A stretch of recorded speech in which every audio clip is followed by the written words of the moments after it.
Shalom, this is Daniel Stern of Netivyah, and today we are going to talk about Egypt going to war. Is Egypt preparing to declare war on Israel? Well, I don't think so, but it sounded bombastic. Anyways, let's talk about Egypt today. Last video we talked about Lebanon and all the going-ons in Lebanon, which are very interesting. There have not been too much development since our last video, so you could check that one out to get updated. But regarding Egypt, there have been a lot of developments. But let's start in 1947, 1948. At that time, the United Nations partition plan between Israel and the so-called Palestinian peoples, also known as Arabs, who come from Egypt and Jordan and the Arab Peninsula, which divided the country to two countries, one for Israel and one for the Jews and one for the Arabs. And this is, of course, after the Palestinians had a country created for them in Jordan, but we'll put that aside for now. Anywho, in 1948, David Ben-Gurion declared Israel a state, and immediately the following day, 7 Arab countries attacked Israel. And we had what's known as the War of Independence, and Israel won that war, and consequently we still exist. Hooray! But one of the consequences of that war is that Egypt took control of the Gaza Strip and the Arabs who lived there. Some of them lived there before the war, and some of them moved there as a result of the Arab countries asking the Arabs living within Israel to step out of the way so that they can annihilate the Zionist Jewish state, and then they could return. Except that, as I mentioned, Israel won. So the Zionist Jewish state was not annihilated, and those Arabs who left did not return. So Egypt controlled the Gaza Strip from 1948 for the following 19 years until 1967. And before we say what happened in 1967, which took around 6 days, hint, hint, we'll go back to 1956 and 1957. In 1956 and 57, there was what's known in Israel as Mivtza Kadesh, Operation Kadesh. And that was a war between England, France, and Israel on one side, and Egypt on the other side. The idea of England and France was to take control of the Suez Canal in all the profits that it had had up until Egypt became an independent state and no longer a colony of Great Britain, to take it back. And Israel was glad to do it, and in fact, we had the motivation to do it because France promised us and delivered to assist with our nuclear aspirations, which, due to censorship, I will not go into, but Israel had motivation to work with France and Britain against Egypt. And during that war, Israel militarily occupied the Sinai Peninsula for a year before returning it to Egypt. And I just wanted to mention that because shortly you will see that that is not the first time that we occupied the Sinai Peninsula, and it is a big part of what we're going to be talking about today. So, moving on. In 1967, the Arab countries decided that once again it was time to destroy and annihilate the Zionist Jewish state. And the Syrian army was put under the control, along with the Jordanian army, under the control of the Egyptian military command, which meant that Israel was virtually surrounded by the Egyptian army and its proxies. Additionally, Egypt closed the Straits of Tiran, which meant that they would no longer allow for Israel to navigate the waterways between the Indian Ocean and the Mediterranean, which was, of course, a very big hit for Israel because it basically cut the ability for international trade and commerce to Israel significantly. It basically sieged the port of Eilat.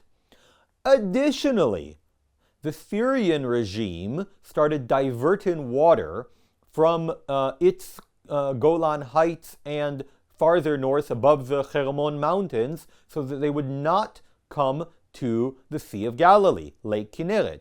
And at that time, Israel was dependent on the water in the Sea of Galilee.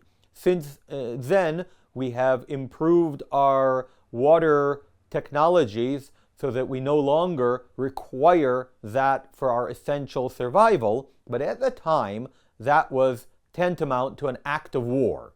So these three things led Israel to do a first strike, what Israel likes to call a defensive preventive first strike, which is another word for we attacked first, but without taking the blame for being warmongers, against the Egyptian Air Force, and then follow in with the rest of them.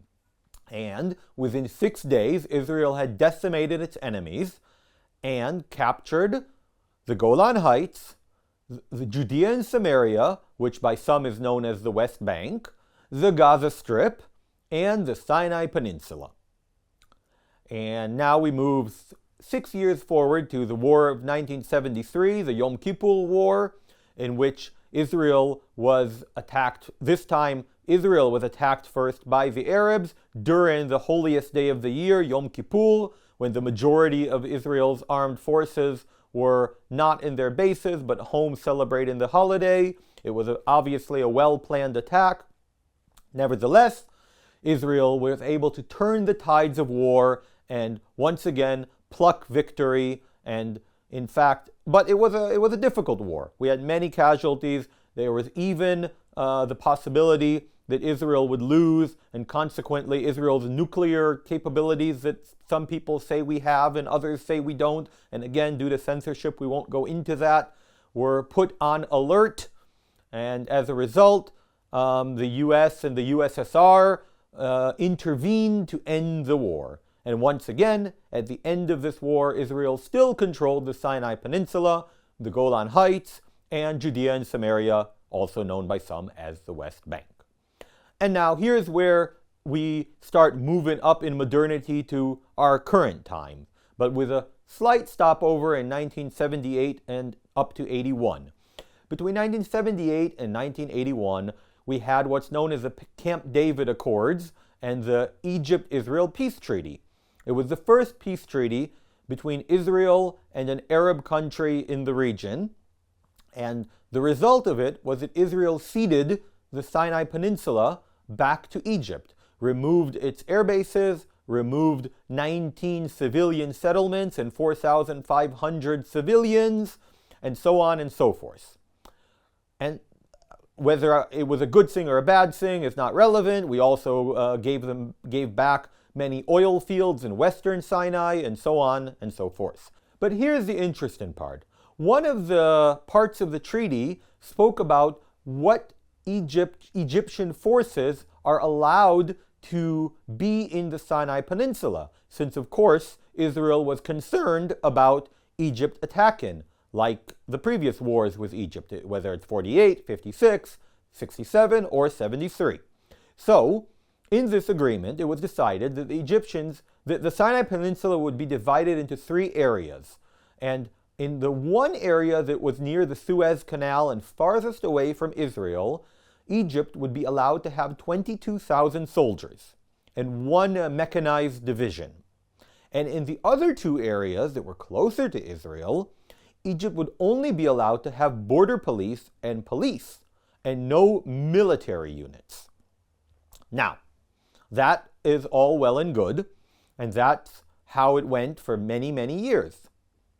But in 2011, 12, 13, 14, 15, the Arab Spring, what happened was, in order to have the Egyptian army fight against the Islamic Jihad, basically organizations that were subservient to ISIS or ISIL, the Islamic State in Lebanon, in the Levant, then Egypt requested of Israel to allow for more forces. And Israel has accepted that request and many dozen more since. And at this point, there are 4 times as many soldiers in the Sinai Peninsula than are allowed according to the agreement. And additionally to that, many, many infrastructures are being built and have been built But here's the kicker. Here's the interesting thing about it.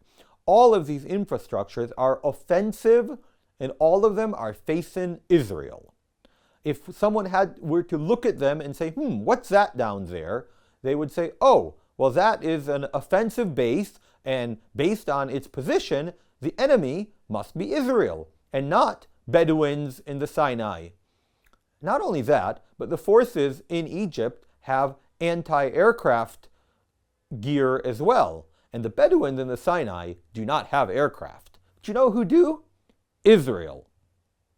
Now, if one were to ask the Egyptians why they're building up their forces there in the Sinai, they would say it's to prevent a war with Ethiopia, who might be inclined to steal their Nile River water, or to project force in order to be a leader among Arab and African nations, or to protect us from a Libyan army group which is currently in control of the city of Benghazi.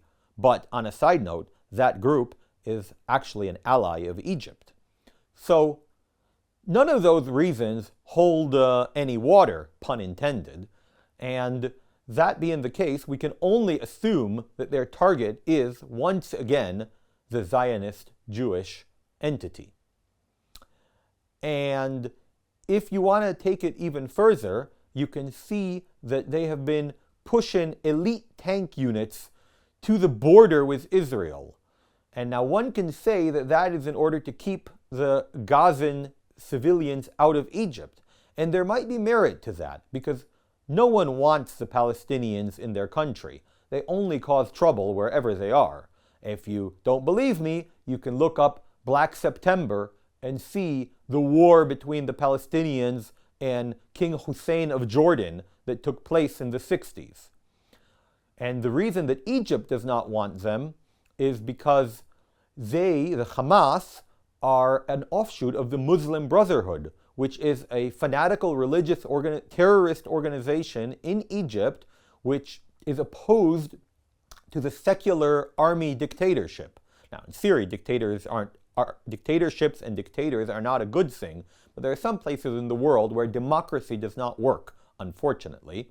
And a strong dictator who wants what's best for his people and who is willing to work with other countries might be a better solution than a theocracy based on religious zealots like we have in Iran and in Afghanistan under the Taliban. So, with that in mind, Egypt does not want an influx of 2 million Gazan civilians who the majority of them are in favor of the Hamas, once again an offshoot of the Muslim Brotherhood, because of the instability that it will cause in Egypt. Now, what does this have to do with Egypt going to war with Israel? Well, just a couple days ago, an Egyptian high-ranking official, I'm talking about someone, I believe it was the foreign secretary, but maybe it was the vice president, but someone high up there, said that if Israel isn't careful and if Israel keeps going back on the Camp David Accords, which we're not, but let's pretend, then we will capture Tel Aviv. That was a pretty strong statement to come from such a high-ranking Egyptian official. And it, of course, shows us what their intentions are, which is what they have always been. Ever since the peace treaty between Israel and Egypt, it has been a cold peace, a hostile peace, not a warm peace, not one of camaraderie. It was a peace brought out of negotiating land for peace and not peace for peace. The Abraham Accords that President Trump arranged in his previous presidency were negotiations of peace for peace. Both parties received peace and were happy to get it. With Jordan and Israel, and with Egypt and Israel, and even with the terrible Oslo Accords, it was we will give you goodies, sweets, and bribes in order for you to pretend to like us, and not an actual peace.